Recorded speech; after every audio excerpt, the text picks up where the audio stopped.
Ladies and gentlemen, we'll be moving on to our panel discussion now. But before that, I thought, since it's good to stretch us a little bit because we're after a heavy lunch or a light lunch or whatever you want to call it, and we're going to move on to our panel discussion. So, we're going to do a cyber slap. Has anybody heard of what a cyber slap is? No? Why is everyone looking at me like, what on earth is she talking about? A cyber slap. A general slap is how you slap like this. A cyber slap is where you slap like this. Okay? And we're not going to slap the face. We're going to slap the hand. And we're going to slap our partner's hand to do this. So can I invite you all to please rise from your seats just for a little minute? Come on, everybody. Get up. That looked like breaking someone's knuckles. Yeah? That seemed like a bit better. Can we try that again? One more time. Let's go. Here we go. All right. We tried it a bit better. Thank you. You may take your seat now. Seemed like a dry spell, but yeah. All right. Now that we got everyone's attention, we're ready to kick off the panel discussion, ladies and gentlemen. We'd like to invite our speaker, that is our keynote speaker, Mr. Roy Chen, as our panelist, and Mr. Anubhav Vahi to join us as our guest speaker and our panelists. And we also invite the Chief Information Security Officer for NSINGA, Mr. Aruna Malalasena, together with the Chief Information Officer and Chief Architect for Ceylon Biscuits Private Limited, Mr. Keshan Daratna, and the Country Manager Sri Lanka and Maldives for Visa, Ms. Avanti Kolumbage, to join us on stage as our panelists. Can we put our hands together for our panelists, ladies and gentlemen? And our moderator for this session is the President of ISC Squared Colombo Chapter, Mr. Sujit Christie. Your applause to our moderator as well. Good evening, everyone. Are you there? I'm not going to repeat what Nitin and Anubhav did, so I'm just going to, I know all of you are preoccupied with your smart devices, but I want to ensure that you spare a few moments to listen to all of us because we're going to share some exciting stuff with you, some insights, right? So we're in a stage where we are transforming at a rapid pace.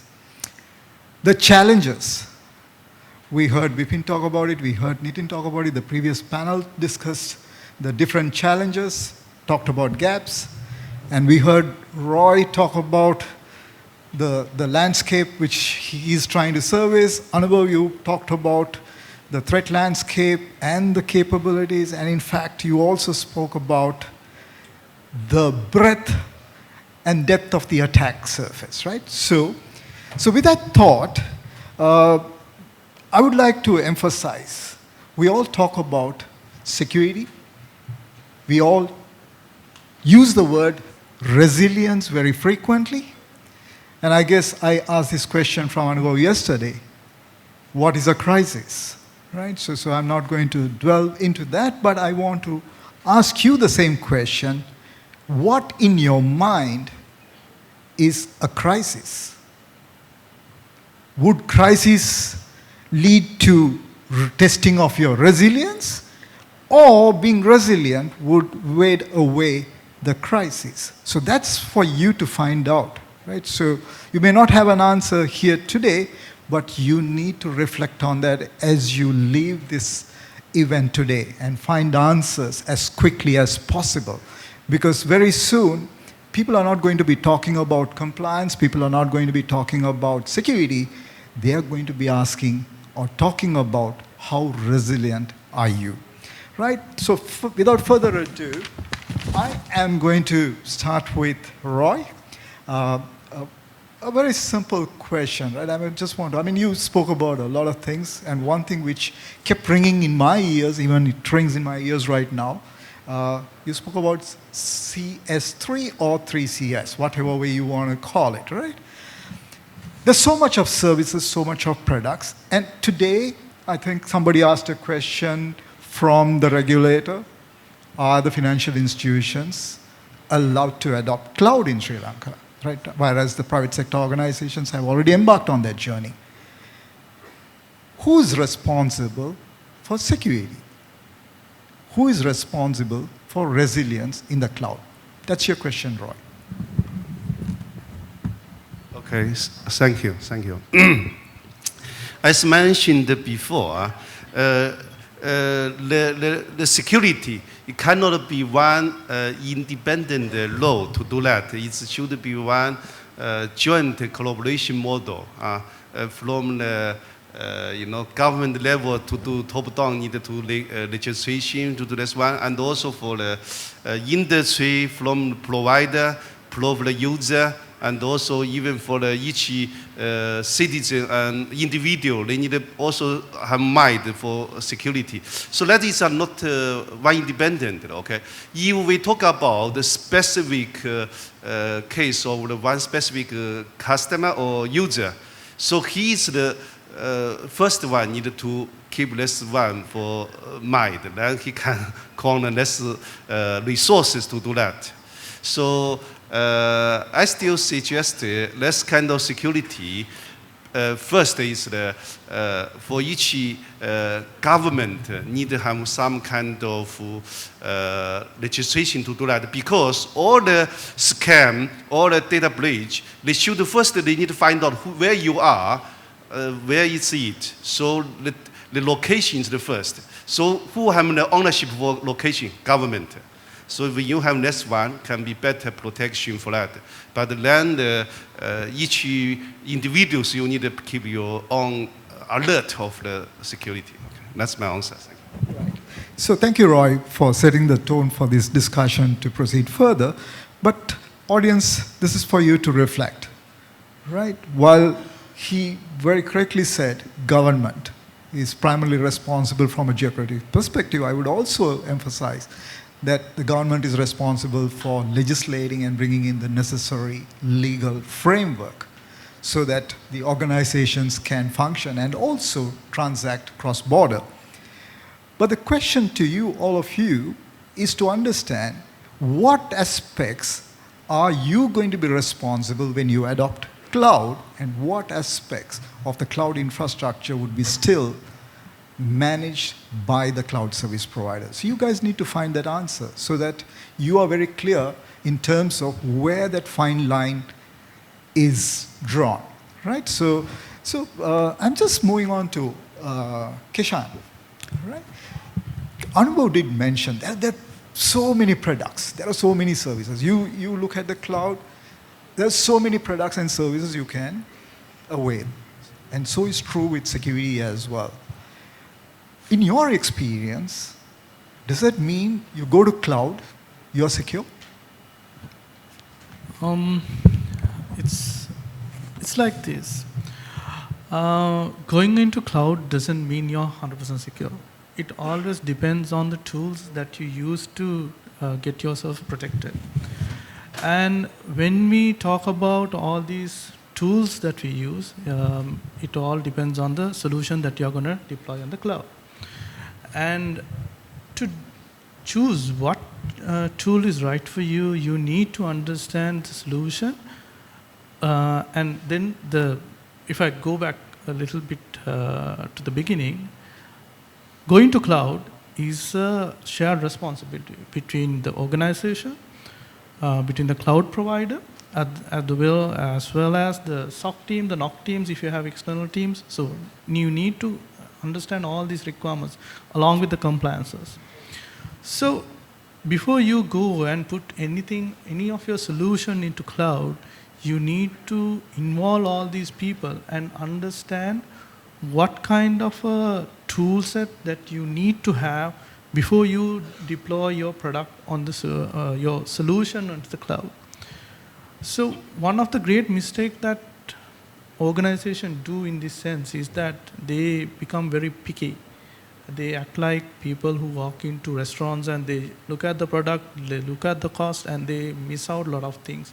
So that is a bad way of behaving. I mean, you need to understand what you need to deploy, and you need to find the right tool set. And being on cloud means you have the total capability and pick and choose the right tool to use. So depending on the solutions, if it's a mission critical solution, you can go for the best solution out there. You have to find the right IAM tool, or what kind of identity or any other management, what kind of a monitoring tool that you want to use. If there's a threat, you want to monitor it right then and there, or whether you are okay to have it on a post-mortem basis. So those things you need to understand, and then you need to figure out, this is the tool set that I'm going to deploy, and then you better understand the risk by doing it so. So yes, tools are always there. You don't need to use it, but it's a on need basis, but you need to understand that. Well said, Kishan, because you use a few keywords, right? I mean, I'm going to touch on those. You mentioned about risk, right? Look at the risk, understand what you're trying to address. So which means you need to understand what your risk and look at the tool which is appropriate to treat that risk, right? Then you also mentioned about compliance. So I mean, the word compliance, right? So I'm actually moving on to Avanti. Right? We heard, right, Nitin speak about the industry standards, right? So he was even quizzing the general know-how in terms of how the standards have evolved. And you've been in the finance domain for a long, long time, right? And you worked with the global brands, and you understand how stringent they are in terms of looking at compliance. Now the question I have for you is, today even our regulator says, you need to have a list of things. So would you be able to share some thoughts in terms of ticking off a checkbox? Does it mean it is compliant? Okay, so let me start off by reminding everyone what Mr. Alvis from the Central Bank said this morning. He called out that because of the scaled adoption towards cloud infrastructure, regulators are also looking at how their standards and their expectations are changing. They are changing. And they're looking at revising their standards and the compliance requirements just so that they can adapt the whole evolution towards cloud. And there are few reasons, if I may touch on it, that's really important as to why organizations need to comply. If the regulator is going a certain distance to change regulations and compliance requirements, then there is a reason behind why we need to comply. First one would be the simple basis of having data security and data governance. Now, if your data is secure, if you meet the compliance standards, you are adhering to secure standards. Right? We all heard from Nitin on PCI DSS standards when it comes to specific payment transaction-based security. And they too have standards around cloud-based transactions. So how do we comply to that is very important. Secondly, when it comes to compliance to regulation, it also allows you to build a risk framework which allows organizations to identify, to assess, and have mitigants in place. So if there is a threat or any potential risk to your portfolio or your information that is stored in the cloud, you know how to deal with it beforehand, and you have some mitigants in place for that. Thirdly, I think most importantly is that by adhering and being compliant, you, as organizations, we avoid the legal repercussions that may come about of not being compliant. This can cause reputational damage, it can cause financial risks to you, and it can also have an impact on the sustainability of your businesses. And so considering these three, I think it's very important to be compliant and meet those regulations, simply because the regulators are now changing the requirements to which are relevant to the cloud-based infrastructure. Absolutely. So the point which Avanti was trying to highlight, it is important to understand what the regulator is actually expecting. Now, I think it was Vipin who was talking about harvest today, decrypt later. It's a very strong statement, right? I mean, it was just 4 words if you look at it. So the attacker can harvest today and decrypt later. But I'm sure, Nitin, you can correct me, the standards also would evolve and set the minimum encryption standards. So now I actually turned around to one of my friends and I asked, that means you guys have a lot more work to do, as in, today you encrypt with a particular standard, you change the keys at a certain period of time, but when the standard changes, you have to decrypt everything and again encrypt. And what happens in that interim is also a risk to be understood, right? All right, I'm just coming to you, right? Avanti also mentioned about monitoring. She mentioned briefly about monitoring. Anubhav spoke about it at length as well, right? And then he had the word zero trust, and then he was talking through, how do you look at data and look at important things. Now, a lot of people might say, hey, I'm a small business. Now, I'm talking about companies which are startups. I'm talking about small businesses. Now, when you look at the supply chain, I think one of the speakers spoke about supply chain as well. I can't remember who it was. Now, supply chain is also very important. It doesn't have to be a global player. It can be a very small guy who's, operating out of his home. But what he does has an impact on your business. So the question to you is, how important is security monitoring for everyone, not necessarily regulated organizations?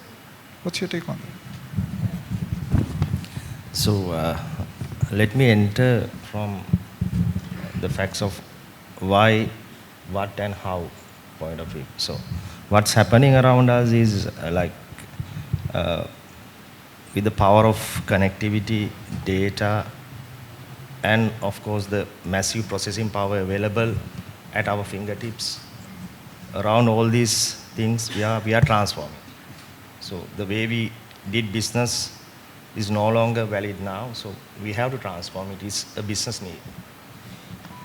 So that brings business more closer to technology. So business resilience become part of the technology resilience. Then technology bridges into cybersecurity resilience.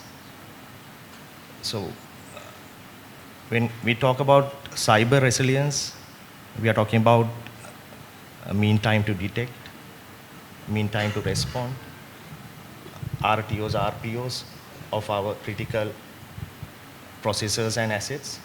So how we maintain that resilience in a smart way. Then if you drill down one step down, we see people, process, and technology in that. So people, how we can become accountable, processes, how these timely RPO, RTOs can be met. Then the technology, how technology can compensate people and process to smartly detect and respond in timely manner. So this is where I think the adoption of new technologies comes into the picture. Adoptions of technologies like automated IOC detections, automated response, tech AI type of technologies, the generative AI type of technology that Anubhav was talking about. So how we can adopt all these technologies to support the people and process factors. So if we don't adapt into those factors in a smart way, or if I say, how can I say, we have our own CapEx and OpEx parameters. So we have to work within that as well. So we need models where we can smartly consume when is needed. So these type of tools and sets. Now, we mentioned about tools, how we select these tools. So these are mainly available in the cloud environment. So having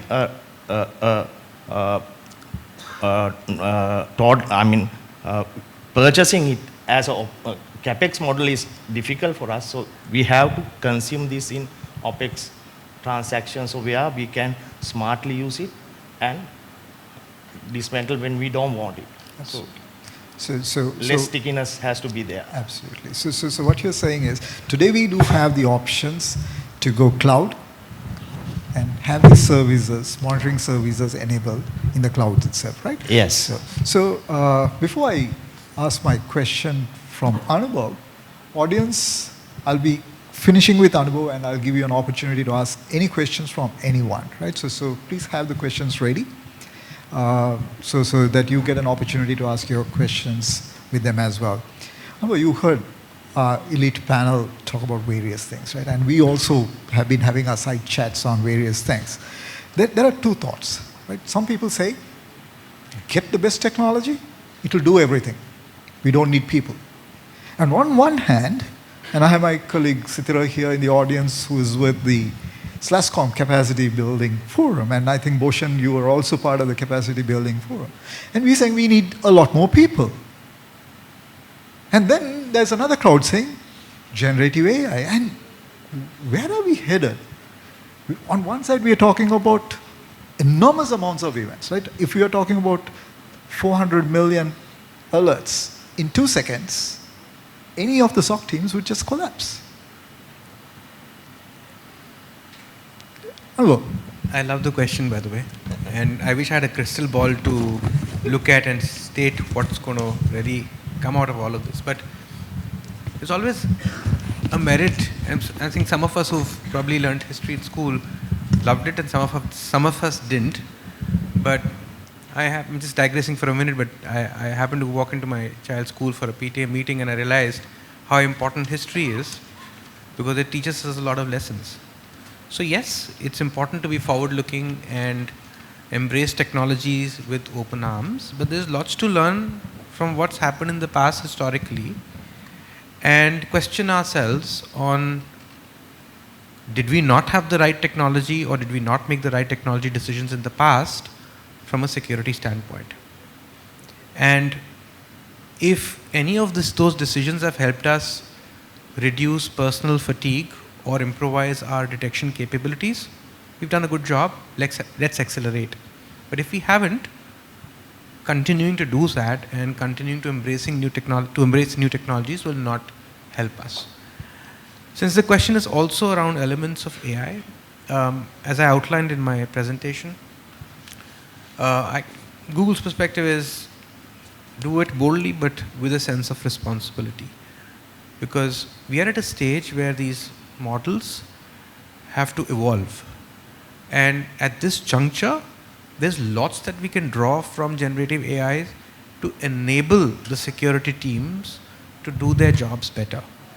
The other element is, how do you use that as a methodology to let more people come into the security team and do their jobs more effectively, rather than having that single point of failure within 2 or 3 members in a team who you rely on for every question that you want to get an answer for. So I'll take a few examples. You get a lot of alerts on your system today. You're trying to make sense of what that alert means. How do you correlate that alert? GenAI could be a good use there to come back and tell you, well, this is what this means. This is what's the potential exposure you could have. And broadly, you could look at these 2 or 3 areas to go ahead and start responding to it. Now, this is something which can happen with the click of a button. You're not relying on another member of the team to spend their time helping you assist. Right? So that's where it starts. Are we going to be in a state where security will be automated to an extent where AI just does the detection, does response, and probably take a step further and do a counter attack? I don't know. But have we reached a state where we understand what's hitting us? unless we address that, any new technology will not be able to help us.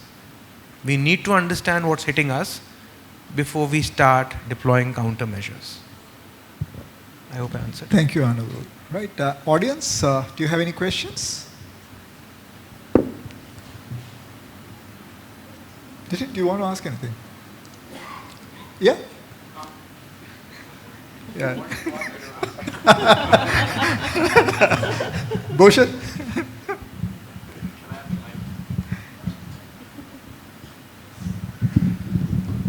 I think it's a beautifully explained. I think just wanted to clarify the standards point, See, the standards are evolving and they are going to keep evolving. And the beauty of the standards is that if you're adopting them from the beginning, it's like nurturing a baby since the time the baby is born, right? You're nurturing that baby to reach a stage where, he or she is able to do whatever they want to do in their life, right? So, and they're safe and secure, right, at the same time. So standards are like that. You have to adopt them from the starting. It cannot be like you once adopt and, say that, no, it's not working for me. It's a lot of cost, a lot of investment. I have a lot of business impacts. No, that's the way it doesn't work, right? If you want to really have a seamless experience of security and, want to achieve with the right intent, keep following this. Standards are there. And people think that certifications will help them accomplish everything. That's not the case. That's a starting point. Once you have the validation on these standards, that's your starting journey point. And you have to keep going on building and making yourself more robust, adopting to these standards. And standards are going to grow. PCI standards have a life cycle of 3 years. Every 3 years, these standards are getting evolved. And that's what I highlighted in the morning. The request for comment or the feedback that we get from the community is helping us evolve these standards. And that's a point that I just wanted to clarify. Standards are there. They are the gold standards, what we called for the PCI, and they're there to help you, support you, protect the payment data. Thank you, Nitin, for that clarification. Bhushan, were you going to ask a question? No? Niranjan? I'm just calling out names. John, So, Sujit, since there's no question, let me just, yeah. Because I know there's a little bit time left, but Sure. There's one element of the question which I thought was important and I didn't give it its due importance. The question that you asked me was, will AI replace people in the SOC? Absolutely. And I didn't address that. Well, not today. We're far away from that state where automation will reach such a stage that you will not need people in the SOC or in your security team. There's lots more work to be done on basic hygiene. Tools are enablers. They cannot replace human intelligence today in the current scheme of things. Yes, as I said, I wish I had a crystal ball to look at and say what's going to happen 5 years from now, even 2 years from now. But today, the state we are in, we cannot think of replacing human capital with just tools. It's not that easy. And the reason for this is certain fundamental things which start from policy definition to definition of processes to awareness have to be fixed before you expect tools to deliver. You have to tell them what to do for you. And if you've not defined that accurately, you're well ahead of the curve. This is not going to work. So my personal favorite example, fix the human element to cybersecurity. The returns will be much higher.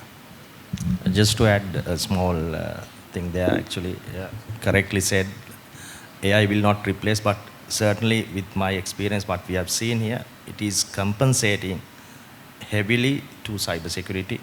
And what we have seen is we have our own operation as well. We moved away from L1, L2, L3 analysts. So we have a different approach for that, detect and protect. So one set of people will be doing the detection with the help of AI, and other people will be doing the protection again with the help of AI. 100%. So I said, it's a great enabler. It brings efficiency. It can't replace at this point in time. Yeah. We'll take 30 seconds. Just one thought you would want to give them, right? Topic was strategies and best practices. I don't think we had the time to discuss strategies because that's a lengthy process. Let's talk about one best practice they can go back and implement. Let's start with Roy. One practice which you think they can take it home and implement today.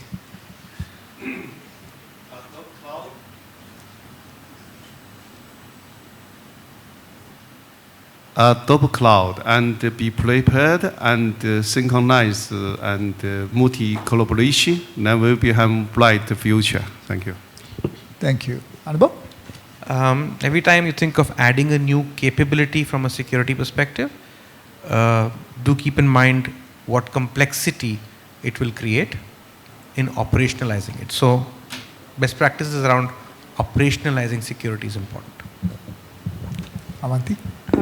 For me, I would say understand and adapt the relevant standards and compliance measures that are required, because these frameworks are in place to help you and guide organizations walk on the right path and grow. I would say always go with security by design, privacy by design, because everything revolves around it, whether you are on cloud or not on cloud. Cloud is a wonderful tool that you get so much capability, but if your design is not up to standard, things will fall apart. So try to bring in the right design and your systems and solutions will be all right. So what I will say is we all are traders of trust. So all our businesses stitch around trust. So we all are the last line of defense. So we can have all these tools, everything in place, but if something sneak out of all these tools, that we are the people who will click. So that is why we are the last line of defense. So awareness, again, continuous awareness is the key. That's my message. Thank you. I am sure all of you had different points to note down and take it and implement. I would like to emphasize one thing, right? I think several times, I lost count how many times the word zero trust was used today, but I do remember Anubhav kept counting 4, I think you went up to 5, right? Assume breach. If you want to be a resilient organization, assume breach. Find if something is existing. Implement continuous authentication and least privilege. So in order to do that, you need to know who is doing what and who owns what. So with that note, I want to thank my elite panel for sharing your insights and experience. Personally for me, I'm walking out enriched with your thoughts, new things to think about. I'm sure it's the same with you, the audience. So if you do have any questions, reach out to them during the coffee break or even afterwards, right? So I wish you all a great evening and a successful conference. Before I sign off, Bhushan, on behalf of ISU Colombo chapter, I want to thank you for bringing us on board as knowledge partner.